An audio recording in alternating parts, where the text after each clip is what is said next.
Welcome back to the Penny Auction Wizards training video series. We've gone through the min panel, so one of the things we want to do here is focus on what exactly all these different auction types does, what they're for, how they work. Your main auction type, the one that you're going to use the most, the one we recommend you use the most, is your cent auction. Pretty straightforward. It's a penny auction. When you check that box, auctions go up by 1 penny with each bid. Obviously, those are going to be the most successful and most profitable auctions. Those are the ones that everybody are used to bidding on. But some of these auction types are called switch auctions, which means that you can enable them or disable them and keep this auction type enabled as well. The nail biter auction is one of those. If you enable the nail biter auction type feature, you have to enable a cent auction to make it run properly. But a nail biter auction basically will let users bid on the auction like a standard penny auction, but you cannot use your auto bidders.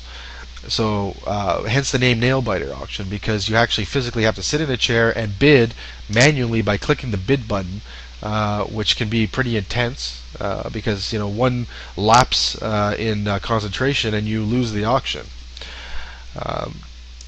The fixed price auction, basically what that does is when you click this, it will allow you to specify an amount in this box.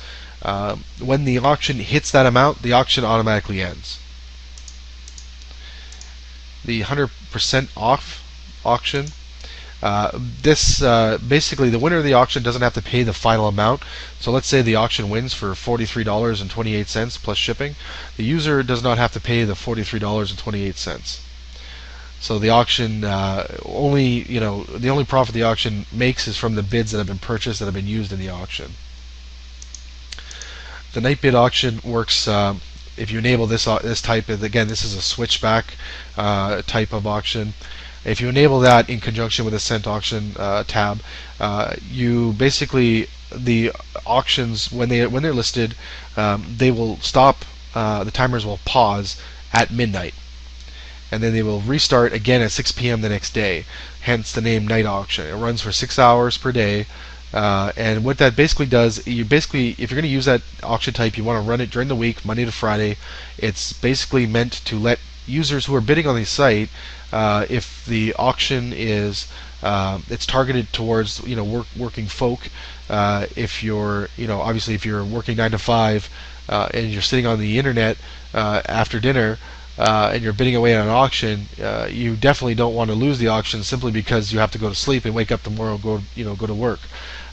So what this does is allows users to participate in the auction right up until midnight, and then if there is no winner by midnight, the auction will pause and it will restart again the next day at 6 p.m.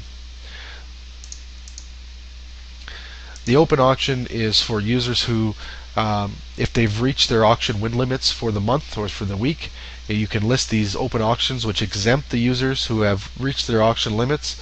This is a power bidder friendly type auction. It lets users who are who have reached their win limits continue bidding in the auction. The next is the lowest unique auction. This is a separate auction type. This is an auction type. The best way I can describe this auction is people guessing how many beans are in the jelly bean jar. If you guys remember that from when you used to go to school, it was kind of a prize giveaway, and everybody kind of bought tickets, and you got to guess how many beans were in the jelly bean jar. This auction type is very similar. The way it works is basically users get to guess or enter an amount in the auction box, and they get to put in a lowest unique bid for the cost of a bid. Now, the lowest bid that's placed, so if there's 3 people who placed a bid for 1 cent, 4 people who specified 2 cents, 2 people that specified 3 cents, 1 person who specified say 4 cents, another person, 3 people did 5 cents, 10 people did 6 cents. The person who bid 4 cents is the lowest unique bid because he is the only person who bid that amount, and he's also the only person who and he's the single person who bid the 4 cents. Therefore, when the auction closes, one winner will be declared, and that person who bid the 4 cents is the auction winner.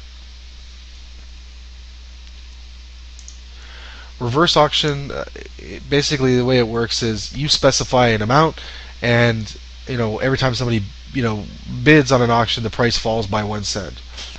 The auction starts high, ends low. Halfback bid auction. This again is an add-on auction to the or add-on type to the cent auction. Basically, when the person wins the auction, the winner of the auction gets half his bids back, or whatever amount you specified in the site settings section. Seated auctions, again, this is I like this auction type. I don't recommend it. They're not that popular. They were for a little while. But the seated auctions basically allow you to specify the amount of seats that are going to be available in the auction, the max amount of seats, which is the max amount of seats that you're going to sell. So it can be minimum amount of seats. So you could do, say, 5 seats as a minimum. Max is 10. How much it's going to cost to purchase a seat in the auction. So say 10 bids to buy in. The auction start price, which would be 1 cent. And then basically that's it. So when you list this auction, users have to purchase a seat in order to participate in the auction. Once all the seats have been purchased, the auction will start at a certain time, and the auction will begin. Only people who bought seats in the auction are able to bid. Pretty cool. Lock auction. This is an auction type that encourages new auction bidders and discourages jumpers or professional bidders, which are called power bidders. Basically, what it does is you can set a lock on the auction at a certain time or at a certain price. Now, what that means is, if you set it at a price, it means that when the auction hits the specific price that you set, so let's say it's a standard auction, say an iPad.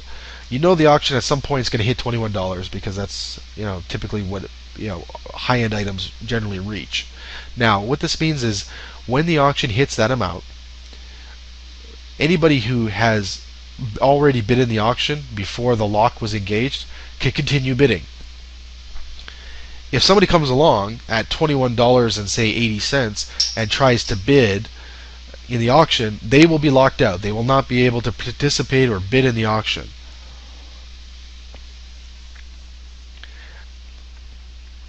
So this is handy. It encourages people who are going deep in an auction to not worry about jumpers coming in and swiping an auction late in the auction bidding.